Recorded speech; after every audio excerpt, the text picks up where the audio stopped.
What's going on, YouTube, fam? It's your boy Tony 2 times, and we back with another episode of Hood Tales, man.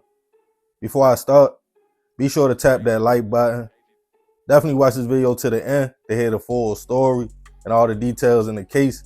For my day one fam, y'all already know it's all love. Thanks for tuning back into another episode. If you're new to the channel, if you feeling the content, feel free to subscribe. Definitely hit that notification bell so you can be notified every time we drop a new video. Oh yeah, feel free to share the channel with your peoples. Everybody is welcome. With that being said, let's get right into the story. Most relationships start off on the up and up. After dating for a minute, finally finding that person you can connect with and call your own is a great feeling. In the beginning, both parties are usually very happy.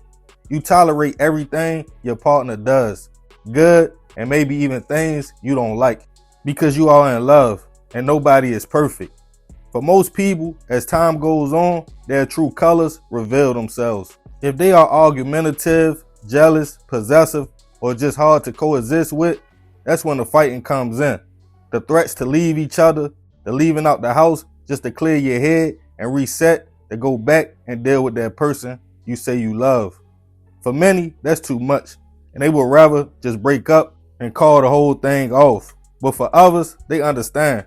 Love is pain and sacrifice, and you gotta know and understand people change every day.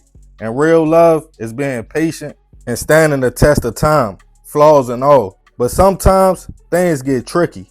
You might still love your partner the same after the fighting and arguments, but every time y'all calm down, they could be pulling a little further and further away from you. That might be when they decide to finally interact with their coworker at work that been trying to take them to lunch, or start responding to them DMs. Now the trust is broken. But even still, some decide to stay and try to work it out.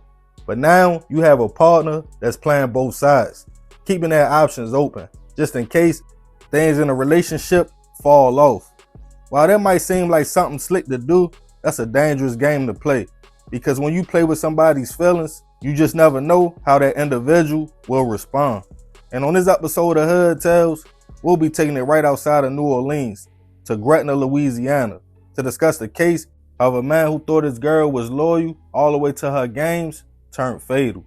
Back in 2022, 29-year-old Donovan LaFrance was navigating life in the NO. He had made a pretty decent living for himself, being a diesel mechanic at Ryder, and worked hard to take care of his kids.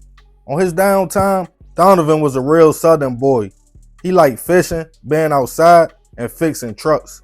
But he also had a young lady who had his heart, who we will call Tisha for the sake of the story. Tisha and Donovan had been together for 5 years and were even engaged with plans to soon get married. They had their ups and downs like most couples, but in Donovan's mind, everything was still on the up and up.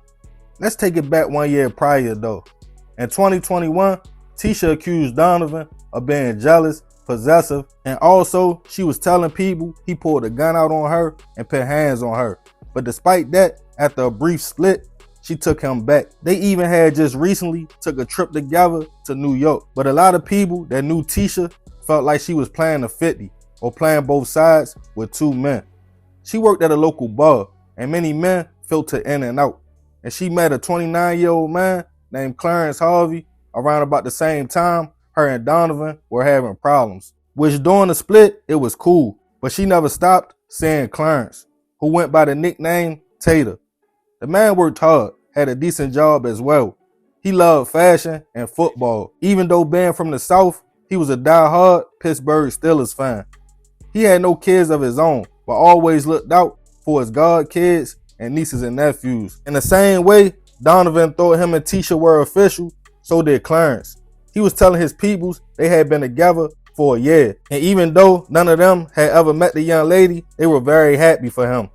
He would often stop by the bar and stay the night at her apartment. He knew about Donovan, but he was told the relationship was over, and that was just his girlfriend's ex-boyfriend. Donovan also knew about Clarence, but was told that was just a friend. And Tisha still wanted to move on with the engagement and wedding. On September 28th, 2022, it was a normal day. Tisha was at work. when she received a text from Donovan asking what she was doing later on. He wanted to come by the house and stay the night. He also asked, was Clarence at the bar, as he had heard he always was there. She stated yes, Clarence was there with some friends, in which Donovan then asked, like, oh yeah, but you got old boy staying at your house now? She said no, but also told Donovan he couldn't come over because she had plans. As the night went on, the two texted back and forth for a little minute, but then Tisha stopped responding, leading to Donovan telling her that's the worst thing you could do is not answer me. Knowing where she lived at, he decided he would just pull up to the apartment. He knocked on the door. When no one answered, he kicked the door in. That's when he realized he had been lied to. Tisha was home and Clarence was in her bed. The two men would have a brief exchange before Donovan walked outside, came back in with a gun, and let off over 6 shots at Clarence, hitting the man 5 times. In a panic, Tisha called local police. As the operator heard the lady stating, "Don't hurt me, what did you do?" before the phone hung up. But they had a location already. They responded to Tisha's apartment to find Clarence suffering from multiple gunshot wounds, and unfortunately, he wouldn't survive his injuries. Tisha told police it was her ex-boyfriend and that he took her phone after the shooting when she called police. Donovan was tracked down later that day and taken into custody.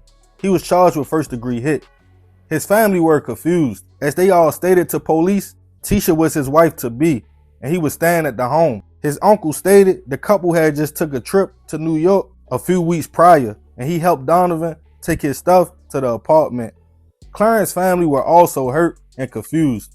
They stated he told them Tisha was his girlfriend and they were thinking about moving in together and she was done with her ex-boyfriend. Both families blamed her and felt she was playing both sides. But she told detectives Donovan knew Clarence was her boyfriend. She admitted the weeks leading up to the situation, she started back talking to Donovan because he still wanted to marry her. She showed text messages of their conversation and her stating, "I want to give you another chance, but I don't know." She also admitted to taking a trip to New York with him and texting Donovan that night while in a bar with Clarence. As the case made its way to court, it was painted as a love triangle, and Donovan was painted as a jealous ex who couldn't let go and snapped once he saw Clarence in the same bed he once laid in. But many people were still blaming Tisha for not being clear on her relationship with both men. In the end, Donovan was found guilty on all charges and sentenced to life in prison. Rest in peace to Clarence. I send my prayers and condolences to his family. He probably thought he was safe at old girl's house and probably stayed there plenty of nights, not knowing when he wasn't there, Donovan was. Shorty was all the way out of pocket. Her trying to play the middle and keep her options open had fatal consequences. As far as Donovan, I get you felt that was your girl, but as soon as y'all got back in contact and she said she was still seeing Clarence, he should have told her, "All right, bet, I'm gone. You made your decision. I wish you the best." It never ends well being the main dude that turns into a side dude. That's a crash out waiting to happen. Now bro got life and Clarence is gone and she is out here on to the next one or two. But y'all let me know what y'all think about the situation. And have you yourself ever been in a love triangle or felt the person you was dealing with somebody else behind your back? If so, let me know your experiences and how it all played out in the comments. And remember, we gotta succeed, not to fail, so we won't be just another hood tale. Yeah, man, super crazy story. Rest in peace, that man. I definitely send my prayers to his family. But I ain't gonna talk too much more about this one. Y'all leave it in the comments. I appreciate you if you made it to the end. This is another episode of Hood Tales. This your boy Tony 2 times. Love, fam. I'm out.